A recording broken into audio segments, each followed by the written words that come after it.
তাহলে শয়তান দিল, আমরা নিলাম। আচ্ছা, শয়তান দিল যদি আপনি না নিতেন তাহলে নামাজটা হয়ে যেত। এবার বলেন, রাগ আসে আল্লাহ থেকে না শয়তান থেকে? জোরে বলেন না। সম্পর্ক ছেদ হয় কিসের কারণে? রাগের কারণে। কিসের কারণে? এবার আপনি স্বামী স্ত্রীর মধ্যে সম্পর্ক ছেদ হয়ে গেল, আমরা শুনলাম নিশ্চয়ই কোন একটা ভেজাল লেগেছে। ভেজালটা কি? ঝগড়া। এই ঝগড়াটা হয় কিসের কারণে? রাগের কারণে। রাগটা দিল কে? শয়তানে। এবার শয়তানের দেওয়া জিনিস না স্বামী বুঝেছে না স্ত্রী বুঝেছে। স্বামী মনে করলো স্ত্রীর দোষ, স্ত্রী মনে করছে স্বামীর দোষ, কিন্তু মূলত দোষ সব শয়তানের। তারা একজন আরেকজনকে ভুল বুঝে সেপারেশন হয়েছে, ডিভোর্স হয়েছে, এদিকে শয়তান মুস্কি মুস্কি হাসতেছে। সেজন্য আল্লাহ পাক রব্বুল আলামিন কোরআনুল কারীমের মধ্যে বলেছেন, ফাইন্না শাইতানু লিল ইনসানি আদুউম মুবিন। ও আমার বান্দা, মাথায় বসাই নাও, শয়তান তোমার প্রকাশ্য শত্রু। গোপনে না, এ প্রকাশ্যে। তো মওলা ওরে তো দেখি না, প্রকাশ্য হলে কেমনে? বলে যে ওকে দেখা যায় না, ওর কর্মগুলা দেখা যায়। এগুলা শিকার দরকার আছে ভাইজান, জানার দরকার আছে। আসুন, আমি শুধু বলবো, আপনাদেরকে গ্রহণ করবেন কি করবেন এটা আপনাদের ব্যক্তিগত ব্যাপার। আমি শুধু আপনাদের নলেজে দিয়ে যাচ্ছি, বাস এতটুকুই। শয়তান আমাদেরকে মেসেজ করা শুরু করলো, আমরা তার ফাঁদে পা দিয়ে ঘুমাই গেলাম, ফজরটা চলে গেল। যদি এই জায়গায় আমরা একটু টেকনিক খেলতে পারতাম, শয়তানকে হারিয়ে রবের দিকে যাওয়াটা সহজ হয়ে যেত, জাহান্নামী থেকে জান্নাতি রাস্তায় হাঁটাটা সহজ হয়ে যেত। বলেন না সুবহানাল্লাহ। এবার শয়তান আপনাকে মেসেজ করতে আছে, জাস্ট একটু থিঙ্কিং, আপনাকে মেসেজ করতে আছে। কেন মেসেজ করছো তুমি? বলে যে তুমি যেন নামাজ না পড়ো। আমরা বললাম একটু গভীরভাবে বলো, কেন নামাজ পড়তে দিচ্ছ না? বলে যে তোমাকে আমি মেসেজ করছি এই কারণে, যেন তুমি রবের দরবারে দাঁড়াতে না পারো, যেন তুমি রবের রহমতের ছায়া তলে দাঁড়াতে না পারো, যেন তোমাকে এই কাজটা না করার কারণে তোমাকে যেন গুনাহ দেওয়া হয়। তুমি তো নামাজ পড়লে দাঁড়াবা, দাঁড়াইয়ে তো আল্লাহু আকবার বলবা, আল্লাহু আকবার বলার সাথে সাথে আল্লাহ তোমার সেটার বিনিময়ে গুনাহ মাফ করে দিবে। যখন তুমি আলহামদুলিল্লাহি রাব্বিল আলামিন বলবা, রব খুশি হয়ে গুনাহ মাফ করে দিবে। প্রত্যেকটা কাজের পার্ট বাই পার্ট সওয়াবও দেওয়া হবে, গুনাহ মাফ করা হবে, সওয়াবও দেওয়া হবে, গুনাহ মাফ করা হবে। একটু খেয়াল করবেন ইমানদার ভাইরা। এবার তুমি যখন দাঁড়ায় যাবে আল্লাহু আকবার বলে, রব খুশি হয়ে গুনাহ মাফ করে দিবে। ফাতিহা পড়লে গুনাহ মাফ করে দিবে, জম্মে সূরা বললে গুনাহ মাফ করে দিবে, রুকুতে আল্লাহু আকবার বললে গুনাহ মাফ করে দিবে, সুবহান রাব্বিল আযীম বললে কিছু গুনাহ মাফ করে দিবে, সামি আল্লাহু লিমান হামিদা বললে কিছু গুনাহ মাফ করে দিবে। আল্লাহু আকবার বলে যখন তুমি সিজদায় চলে যাবা, কপালটা তো তোমার জমিনে লাগবে না, রবের রহমতের দরবারে গিয়ে লাগবে। সুবহানাল্লাহ, রবের রহমতের দরবারে গিয়ে লাগবে। এবার রহমতের দরবারে গিয়ে তুমি যখন বলবা সুবহান রাব্বিয়াল আলা, সুবহান রাব্বিয়াল আলা, সুবহান রাব্বিয়াল আলা, রব তোমার গুনাহ মাফ করতে থাকবে। এভাবে যদি তোমার ইবাদতে গুনাহ মাফ করতে থাকে, আমি যে এত কষ্ট করে গুনাহ যোগ করাইছি সব লস তো আমার হয়ে যাবে। তুমি দাঁড়াইলে তো আমার লস। হাই হাই, বুঝান না একটু বাজে। আমরা লাভ কারে করাইতে চাই? দুশ্মনেরে না বন্ধুরে? লস কারে করাইতে চাই বলেন না? আমরা কাল লাভ চাই? নমাতিলা হতে বোমারে দিন দে বাজে, আওয়াজই 1200 করি আরেকটা জোরে। লাভ কার চাই? লস কার চাই? এবার আপনাকে আগে সিদ্ধান্ত নিতে হবে, শয়তান আপনার কি বন্ধুর পাল্লায় না শত্রুর পাল্লায়? আপনারা আগে বলেন না। তাহলে সে আমাদের শত্রু, সে আমাদের দুশমন। মন খারাপ করলে গর্গছো না আর কি? তো সিয়ারাই বাংলার ভাষার মতো বানা আসো না আর কি? তুই গোস্বা হইলে আর কিছু যায়, বরং তুই গোস্বা হইলে খুশি হই দি। জোরে বলেন না। আপনি যখন নামাজে দাঁড়ান তখন রাগ করে কে? শয়তানে। এই কনসেপ্ট যখন মাথায় বসে যাবে, এবার যখন আপনার প্রত্যেক দিনের মতো আপনার যখন ফজরের সময় রাতভর ঘুম নাই, এবার ফজরের সময় যত ঘুমাচ্ছে আপনার চোখ তত বন্ধ হয়ে আসছে, শরীর তত ক্লান্ত হয়ে আসছে। এবার আপনি অন্তরকে বলবেন আজকে দুনিয়া উল্টাই যাক, নামাজ পড়েই দেখাবো, দেখি শয়তানে কি করতে পারে। দেখবেন ওই দিন আপনার রবে আপনাকে সাহায্য করবে। সুবহানাল্লাহ, জোরে বলেন না। চলেন জিনিসটাকে, কোরআন এবং হাদিসের বিষয়টাকে আমরা একটু আমাদের মতো করে বোঝার চেষ্টা করি। একদিকে আল্লাহর রহমত, একদিকে শয়তানের জাহান্নাম, মাঝখানে আপনি আমি যখন নামাজকে বাদ দিই, আপনি আমি যখন নামাজের ওয়াক্তটাকে কাটাই ফেলি, তখন মূলত আমরা কি করি জানেন? কত বড় বোকামির কাজ করি। মসজিদের মিনার থেকে মুয়াজ্জিন ডাক দেয়, হাইয়া আলাস সালাহ, হাইয়া আলাস সালাহ, হাইয়া আলাল ফালাহ, হাইয়া আলাল ফালাহ। এই আওয়াজটা আপনার কানে আসলো, এবার শয়তান বলে যে যেও না, কিন্তু আপনি আমি যখন নামাজটা বাদ দিই, মূলত আমরা শয়তানের পথে হাঁটতে থাকি। আর আপনি জানেন, যখন আপনি একদিকের পথে হাঁটতে থাকবেন, অটোমেটিক অপর দিকের পথটা আপনার পিঠের পিছনে হয়ে যাবে। আমরা কত বড় মারাত্মক গুনার কাজ করি জানেন?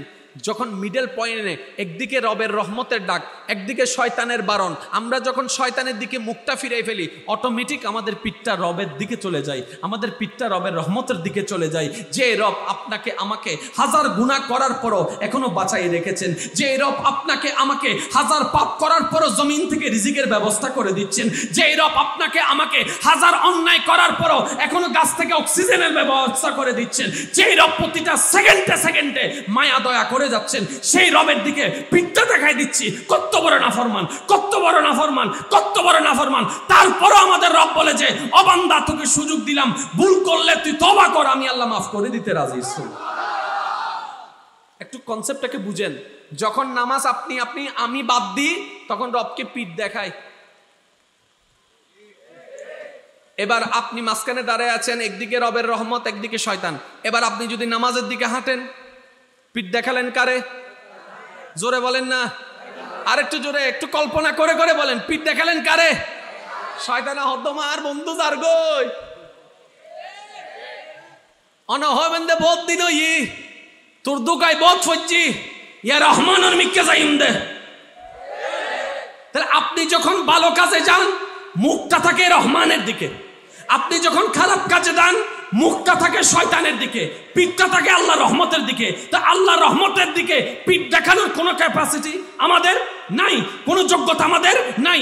এতদিন হয়তো না বুঝে দেখাই ফেলছি, এখন থেকে অন্তত যেহেতু বুঝতে পেরেছি, আমরা এখন থেকে ওই পিঠটা না দেখিয়ে মুখটা দেখিয়ে রহমত নেওয়ার চেষ্টা করব। আল্লাহ তৌফিক দান করুন। তারপরেও যদি কখনো ভুলবশত পিঠ দেখানো হয়েও যায়, এতটুকু মনে রাখবেন, আপনার রব বড় দয়াবান। আর একটু জোরে, আপনার রব বড় দয়াবান। হাজার বছরের গুনাহ এক সেকেন্ডে মাফ করে দিবেন যদি রব আপনার উপর খুশি হয়ে। একটা কথা বলি যেটা আমার অন্তরে লাগে, যেই রব সৃষ্টি করেছেন সাগর মহাসাগরের মতো টনে টনে অগণিত টন পানি, যেই রব সৃষ্টি করেছেন টনে টন অগণিত টন লিটার, যে যাই বলুক, এত বিশাল সমুদ্র মহাসমুদ্র যে রব সৃষ্টি করেছেন, সে রব তাকিয়ে আছে বান্দার চোখ থেকে পড়া এক ফোঁটা পানির দিকে। এই লক্ষ লক্ষ টন পানি, লক্ষ লক্ষ লিটার পানি আল্লাহ চাই না। আল্লাহ পাক বলে, আমি আমার বান্দার চোখ থেকে একটা পানি চাই।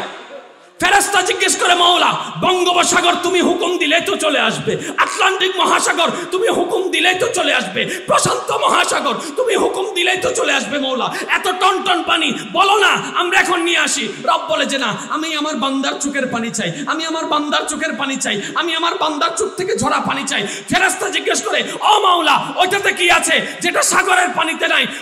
রব্বে করিম বলে, সাগরের পানিতে ওইটা নাই যেটা বান্দার চোখের মধ্যে আছে। ও মাওলা এটা কি? বলে যে আমার বান্দা যখন চোখ থেকে পানি ফেলে, তখন আমার প্রেম নিয়ে পানি ফেলে। আর রবের কাছে সবচেয়ে প্রিয় জিনিস হচ্ছে বান্দার প্রেম। আরেকটু জোরে, পৃথিবীর সবচাইতে ব্যবহৃত একটা শব্দ বলেন তো, যেটা সব জায়গায় সবচাইতে বেশি ব্যবহার হয়, জানেন? সরি। ওয়া উনিলে মাইতু, নুনিলে বাদ্য, সব চাইতে ব্যবহার হন শব্দ সরি। গুতব ভাই সরি।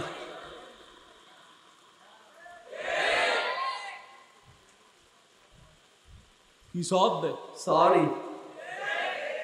হানা যাবে সকালে পানি ফেলা দি, সরি।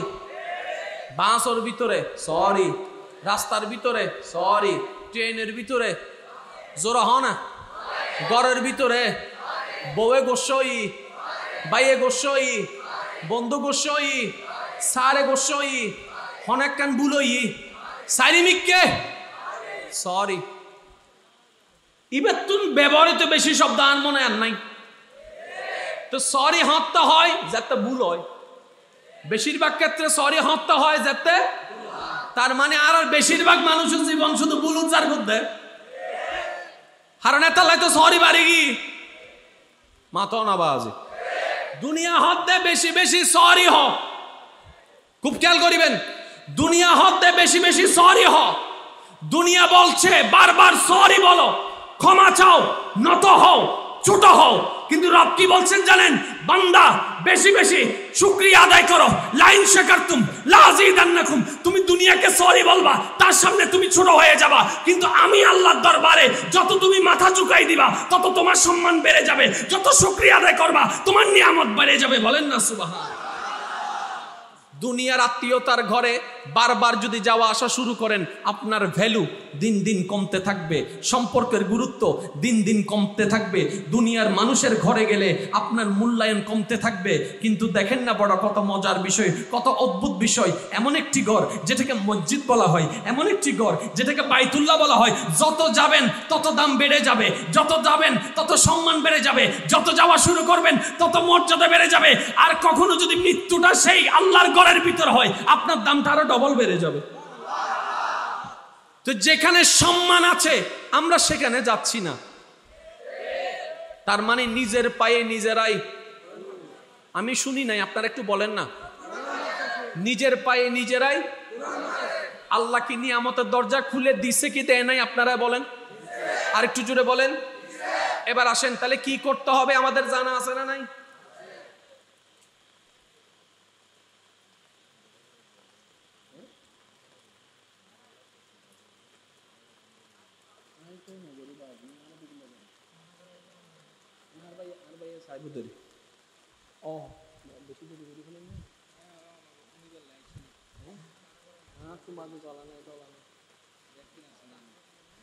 একবার দরুদ শরীফ পড়েন, আল্লাহুম্মা সাল্লি